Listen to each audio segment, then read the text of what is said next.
Hello friends, ಎಲ್ಲರಿಗೂ ನಮಸ್ಕಾರಗಳು. ಸಹಗಚಪ ಸೈಕಿರನ್ಗೆ ನಿಮ್ಮೆಲ್ಲರಿಗೂ ಸ್ವಾಗತ. ಇವತ್ತಿನ ವಿಡಿಯೋದಲ್ಲಿ ನಿಮ್ಮೊಂದಿಗೆ ಒಂದು ವಿಶೇಷವಾದ ವಿಷಯದೊಂದಿಗೆ ಬಂದಿದ್ದೇನೆ. ಏನಪ್ಪ ಅಂತ ಅನ್ನೋದಾದರೆ, ನವರಾತ್ರಿ ಹಬ್ಬದ ವಿಶೇಷ. ನಿಮ್ಮನೆಯಲ್ಲಿ ಸಕಲ ಸಂಪತ್ತು ಐಶ್ವರ್ಯ ತುಂಬಿ ತುಳುಕಲು ನವರಾತ್ರಿಯಲ್ಲಿ ಧಾನ್ಯ ಕಲಶ ಪೂಜೆಯನ್ನು ನಾನು ಯಾವ ರೀತಿ ಮಾಡಬೇಕಂತ ತಿಳಿಸ್ಕೊಡ್ತಾ ಇದ್ದೇನೆ. ಇದು ನನಗೆ ಮೊದಲನೇ ಸಲ ತಿಳಿಸ್ಕೊಡ್ತಾ ಇದ್ದೇನೆ. ಇದನ್ನು ಸಾಮಾನ್ಯವಾಗಿ ಉತ್ತರ ಭಾರತದ ಕಡೆಗೆ ಎಲ್ಲರೂ ಸಹ ಮಾಡ್ತಾರೆ, ಆದರೆ ಇಲ್ಲಿ ದಕ್ಷಿಣ ಭಾರತದಲ್ಲಿ ಸಾಮಾನ್ಯವಾಗಿ ಎಲ್ಲರೂ ಸಹ ಮಾಡೋದಿಲ್ಲ. ಆದರೆ ನಾವು ಪದ್ಧತಿ ಅಂತ ಅಲ್ಲ, ನಾವು ವಿಶೇಷವಾಗಿ ಅಮ್ಮನವರ ನಾವು ರೂಪವಾಗಿ ಅದನ್ನು ನಾವು ಪ್ರಾರ್ಥನೆ ಮಾಡಿಕೊಂಡು ಈ ಪೂಜೆಯನ್ನು ನೀವು ಮಾಡಬೇಕಾಗಿರುತ್ತದೆ. ಬನ್ನಿ ಯಾವ ರೀತಿ ಮಾಡಬೇಕಂತ ತಿಳಿಸ್ಕೊಡ್ತೀನಿ.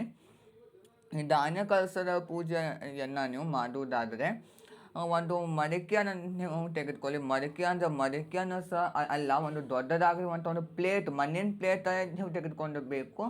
ಮತ್ತು ನೀವು ಹಿತ್ತಾಳೆಯನ್ನು ನೀವು ತೆಗೆದುಕೊಂಡು ಹೋಗಬೇಡಿ. ಯಾಕೆಂದರೆ ಹಿತ್ತಾಳೆಯನ್ನು ನೀವು ತೆಗೆದುಕೊಂಡ್ರೆ ಅದನ್ನು ನಾವು ಧಾನ್ಯಗಳು ಬೆಳೆದ ನಂತರ ದೇವಸ್ಥಾನದಲ್ಲೇ ಇಟ್ಟು ಬರಬೇಕಾಗಿರೋದ್ರಿಂದ ನೀವು ಅಲ್ಲೇ ಬಿಟ್ಟು ಬರಬೇಕಾಗಿರುತ್ತೆ ಪ್ಲೇಟ್ ಸಹ. ಸೊ ಅದರಿಂದ ಮಣ್ಣಿನ ಪ್ಲೇಟನ್ನು ನೀವು ತೆಗೆದುಕೊಂಡು ಅದಕ್ಕೆ ನೀವು ಚೆನ್ನಾಗಿರುವಂಥ ಒಂದು ಮಣ್ಣನ್ನೇ ನೀವು ಹಾಕಬೇಕು. ಮತ್ತು ಯಾವುದ್ಯಾವುದು ಮಣ್ಣನ್ನು ಸಹ ನೀವು ಹಾಕಲು ಹೋಗಬೇಡಿ, ಚೆನ್ನಾಗಿರುವಂಥ ಒಂದು ಮಣ್ಣನ್ನೇ ಹಾಕಿ. ಹಾಗೆ ಅದಕ್ಕೆ ನೀವು ಧಾನ್ಯಗಳು ಅನ್ನೋದಾದರೆ 9 ರೀತಿಯ ಧಾನ್ಯಗಳನ್ನು ಸಹ ಹಾಕ್ತಾರೆ. ನವಧಾನ್ಯಗಳು ನವಗ್ರಹದ ಒಂದು ರೂಪವಾಗಿ. ಅಂದರೆ ನಾವು ನವದುರ್ಗೆಯವರನ್ನು ಪೂಜೆ ಮಾಡ್ತೀವಿ ಅಲ್ವಾ ನವರಾತ್ರಿಯಲ್ಲಿ. ಆದ್ದರಿಂದ ನವಧಾನ್ಯಗಳನ್ನು ಹಾಕ್ತಾರೆ. ಕೆಲವರು ಸಪ್ತಧಾನ್ಯಗಳನ್ನು ಹಾಕ್ತಾರೆ, ಕೆಲವರು ಪಂಚಧಾನ್ಯಗಳನ್ನು ಹಾಕ್ತಾರೆ. ಹಾಗೆ ಕೆಲವರು ತ್ರಯಧಾನ್ಯಗಳನ್ನು ಸಹ ಹಾಕ್ತಾರೆ. ಹಾಗೆ ಕೆಲವರು ಒಂದೇ ರೀತಿಯ ಧಾನ್ಯಗಳನ್ನು ಸಹ ಹಾಕ್ತಾರೆ. ನೀವು ನಿಮಗೆ ಸರಿ ಹೋಗುವ ಹಾಗೆ ನೀವು ಧಾನ್ಯಗಳನ್ನು ನೀವು ಹಾಕಬಹುದು. ಗೋಧಿ ಹಾಗೆ ಭತ್ತ ತುಂಬಾ ಬೇಗನೆ ಬೆಳೆಯುತ್ತೆ, ಆದ್ದರಿಂದ ಇದು ಎರಡೇ ನೀವು ಹಾಕಿದರೆ ಸಹ ಆಗ್ತದೆ. ಮಣ್ಣಿನ ನೀವು ಪ್ಲೇಟ್ ಮೇಲೆ ಮಣ್ಣನ್ನು ಹಾಕಿಕೊಂಡು ಧಾನ್ಯಗಳನ್ನು ಹಾಕಿ ಅದ್ರ ಮೇಲೆ ಸ್ವಲ್ಪ ಮಟ್ಟಿಗೆ ಮಣ್ಣನ್ನು ನೀವು ಹಾಕಬೇಕಾಗುತ್ತೆ. ಹಾಗೆ ನೀವು ಸ್ವಲ್ಪ ಮಟ್ಟಿಗೆ ನೀರನ್ನು ಚಿಮಿಸಿ ಅದಕ್ಕೆ ನೀವು ಮೌಲಿ ದಾರಕ್ಕೆ ಒಂದು ಸೇವಂತಿ ಹೂವಿನ ಗಂಟನ್ನು ಹಾಕಿ ಕಂಕಣ ಅಂತ ನೀವು ಅದಕ್ಕೆ ಕಟ್ಟಬೇಕು. ಹಾಗೆ ನೀವು 4 ಎಲೆ ಗೆಜ್ಜೆ ವಸ್ತ್ರವನ್ನು ಸಹ ನೀವು ಹಾಕಬೇಕಾಗಿರುತ್ತದೆ. ಇದು ನೀವು ಕಲಶ ಘಟಸ್ಥಾಪನೆ ಎಲ್ಲಿ ಮಾಡಿರ್ತೀರೋ ಅದರ ಪಕ್ಕದಲ್ಲೇ ಇಟ್ಟಿರಬೇಕು. 10 ದಿನಗಳ ಕಾಲ ಸಹ ನೀವು ಅಲ್ಲೇ ಇಟ್ಟು ನೀವು ಪೂಜೆಯನ್ನು ಮಾಡಬೇಕು. ಮತ್ತು ಜಾಗವನ್ನು ನೀವು ಅಲುಗಾಡಿಸಲು ಹೋಗಬೇಡಿ, ಹಾಗೇ ಇಟ್ಟಿರಿ.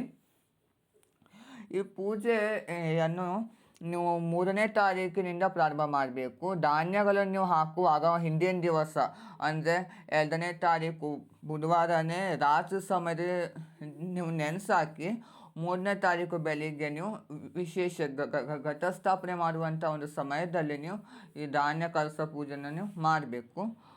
ಹೇಗೆ ಮಾಡಬೇಕಂತ ಸಹ ತಿಳಿಸ್ಕೊಟ್ಟಿದ್ದೇನೆ. ಇದಕ್ಕೆ ನೀವು ಪ್ರತಿನಿತ್ಯ ಸಹ ನೀರನ್ನು ಚಿಮಿಸಿ ಒಂದು ಹೂವನ್ನು ಇಟ್ಟು ಉದಿನ ಕಡ್ಡಿಯನ್ನು ಬೆಳಗಿ ಪೂಜೆಯನ್ನು ನೀವು ಮಾಡಬೇಕಾಗಿರುತ್ತದೆ. ಇದು ಬೆಳೆಯುತ್ತಾ ಅನ್ನೋದಾದರೆ ಹೌದು, ತುಂಬ ಚೆನ್ನಾಗೇ ಬೆಳೆಯುತ್ತೆ. ನೀವು ದೇವರ ಕೊನೆಯಲ್ಲೇ ಇಟ್ಟಿರಿ ಮತ್ತು ನೀವು ಹೊರಗೆ ಇಡಲು ಹೋಗಬೇಡಿ.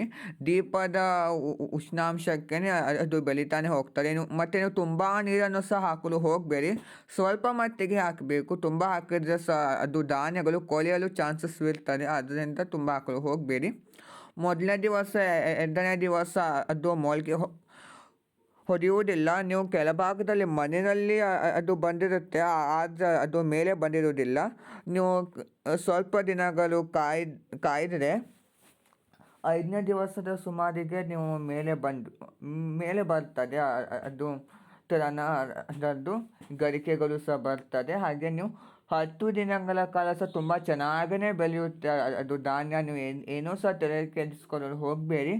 ಆ ಧಾನ್ಯ ನಿಮ್ಮನೆಯಲ್ಲಿ ಎಷ್ಟು ಚೆನ್ನಾಗಿ ಬೆಳೆಯುತ್ತೋ ನಿಮ್ಮ ಮನೆಯಲ್ಲಿರುವಂಥ ಸಕಲ ಸಂಪತ್ತು ಅದು ಧಾನ್ಯಗಳ ಮೂಲಕವೇ ಹೆಚ್ಚಿಸ್ತಾ ಹೋಗ್ತದೆ ಅಂತ ಒಂದು ನಂಬಿಕೆ.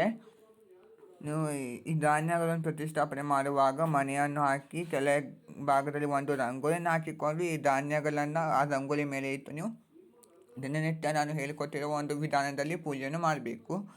ನೋಡಲ್ಲ ಫ್ರೆಂಡ್ಸ್, ನಿಮಗೆ ಇವತ್ತಿನ ವಿಡಿಯೋದಲ್ಲಿ ಧಾನ್ಯ ಕಲಶ ಪೂಜೆ ನವರಾತ್ರಿ ಹಬ್ಬದ ಸಂದರ್ಭದಲ್ಲಿ ಯಾವ ರೀತಿ ಮಾಡಬೇಕಂತ ತಿಳಿಸ್ಕೊಟ್ಟಿದ್ದೇನೆ. ಇದು ನಿಮಗೆ ಇಷ್ಟವಾದಲ್ಲಿ ಲೈಕ್ ಮಾಡಿ, ಶೇರ್ ಮಾಡಿ, ಕಮೆಂಟ್ ಮಾಡಿ, ಹಾಗೆ ಸಬ್ಸ್ಕ್ರೈಬ್ ಮಾಡೋದನ್ನು ಮರಿಬೇಡಿ. Thank you.